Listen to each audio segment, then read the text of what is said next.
Orang yang berilmu itu memiliki ciri akan menyampaikan kepada orang lain. Dia akan mendakwahkan. Dia tidak akan menyembunyikan. Sebab resiko menyembunyikan kebenaran, menyembunyikan ilmu yang telah dia dapatkan, itu akan dilaknat oleh Allah. Dalam Quran surat Al-Baqarah ayatnya 159. A'udzubillahi minasyaitonirrajim. Innal ladzina yaktumuna ma anzalna minal bayyinati wal huda min ba'di ma bayyanahu lin-nasi fil kitab.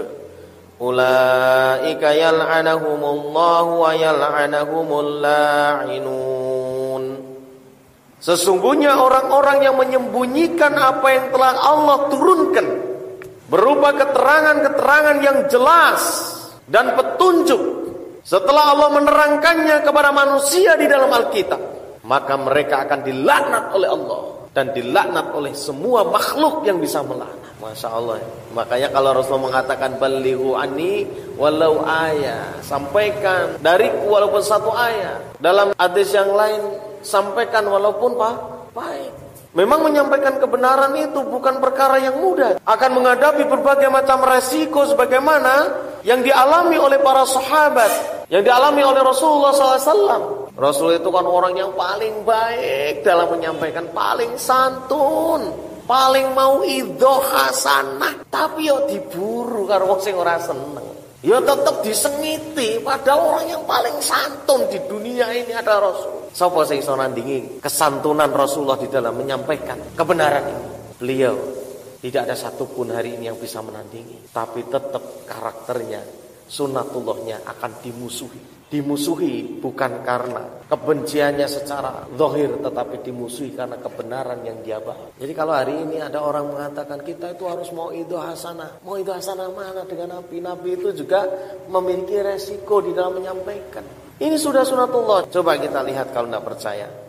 Dalam Quran surat Al-A'raf ayatnya 59. Ini adalah resiko para rasul ketika menyampaikan kebenaran. A'udzubillahi minasyaitonirrajim. Laqad arsalna Nuhan ila qaumihi faqala ya qaumi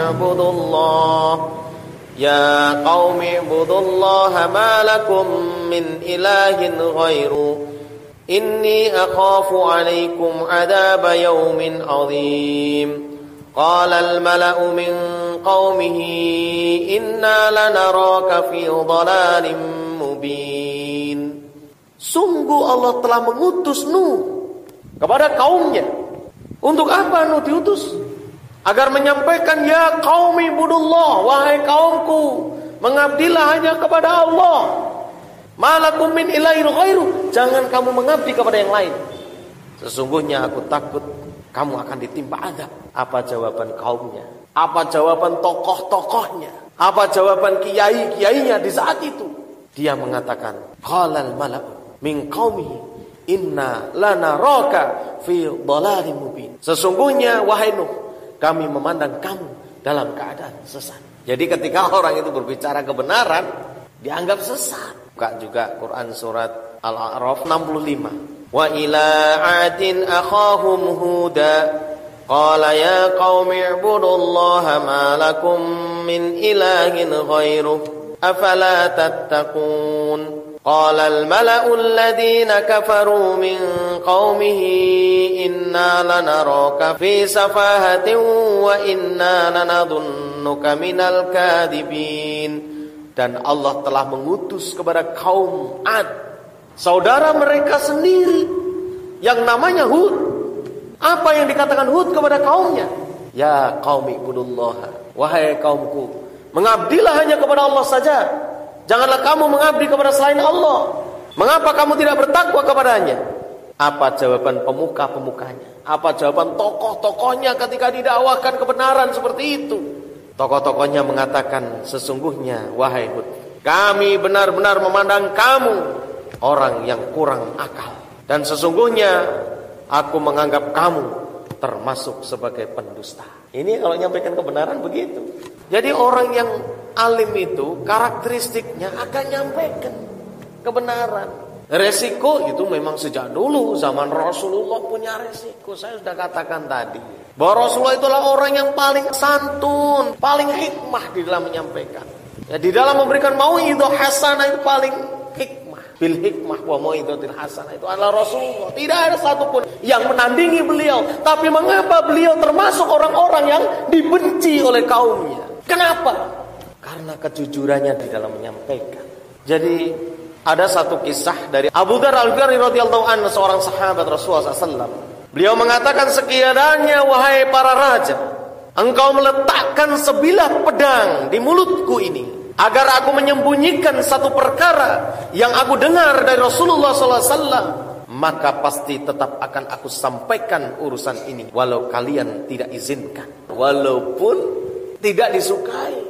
Masya Allah, makanya kadang-kadang kita kalau ada kebenaran tuh di sini masak, wah, dah sesuai nih. Kalau orang beriman, hatinya tetap dia bertahan. Astagfirullah, astagfirullah, ya Allah, berikan kekuatan untuk menerima, ya Allah.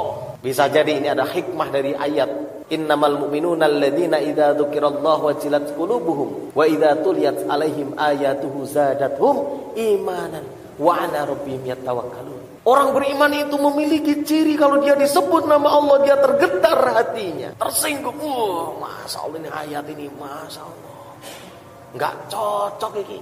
Nah, tapi dia bertahan, ya astagfirullah. Bila kekuatannya Allah untuk menerima ayat ini. Kalau dia bacakan ayat akan bertambah imannya. Masya Allah, ini ada ayat begini dari Allah. Dan dia tawakal, berserah diri. Saya taslim, saya menerima ya Allah, walaupun saya belum bisa mengamalkan. Itu orang beriman tuh begitu. Walaupun dirinya belum bisa mengamalkan, dia tetap menerima nih. Gak seperti orang hari ini, gak bisa ngamalin, sudah nolak. Kadang-kadang menghalang-halangi orang untuk beramal. Lah ini yang bahaya. Maka kalau karakteristik ini kita tidak tahu dan kita tidak pahami, maka sungguh kita bisa jadi terjerumus ya. Terjerumus. Dalam satu hadits ini yang terakhir, man su'ila an ilmin fakatamahul jamahullahu yaumal qiyamati bilijami minan nar. Barang siapa yang ditanya tentang satu ilmu lalu dia menyembunyikan karena dia takut, maka di hari kiamat Allah akan memasang kekang belenggu di hari kiamat dengan api neraka. Makanya orang yang takut kepada Allah dia lebih baik bahasanya itu mati rapopo gitu, karena memang kebenaran itu taruhannya adalah nyawa. Rasulullah itu kan taruhan nyawa tuh, sampai dikejar-kejar orang kafir ya kan,